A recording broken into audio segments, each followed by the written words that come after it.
দেখুন কি সুন্দর জিনিস।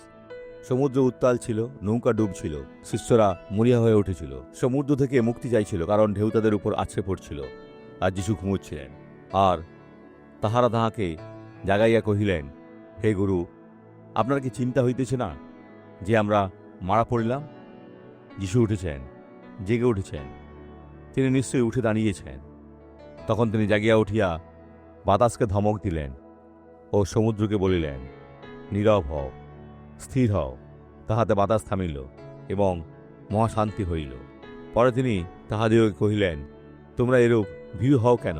এ কেমন? তোমাদের বিশ্বাস নাই? আর সাথে সাথে একটা সম্পূর্ণ শান্ত ভাব নেমে এলো, এবং শিষ্যরা, ইনি তবে কে যে বায়ু এবং সমুদ্র ইহার আজ্ঞা মানে? তিনিও আমাদের কথা মেনে চলেন। আমাদের তাঁর আরও কাছে যেতে হবে, যিশুর সাথে আরও সংযুক্ত, আরও মূল্যবদ্ধ, যাতে আমরা তাঁর মতো একই কাজ করতে পারি। আমরা এখন প্রার্থনা করি। পিতা, আমি তোমার সামনে এসেছি এই ব্যক্তিকে উপস্থাপন করতে, যিনি মরিয়া, পীড়িত, নিপীড়িত, স্বর্গ থেকে সাহায্যের প্রয়োজন। হে ঈশ্বর, এখনই তোমার হাত বাড়িয়ে দাও তাদের স্পর্শ করার জন্য, তাদের সুস্থ করার জন্য, উদ্ধার করার জন্য, এই ভয়াবহ ঝড় থেকে তাদের মুক্ত করার জন্য।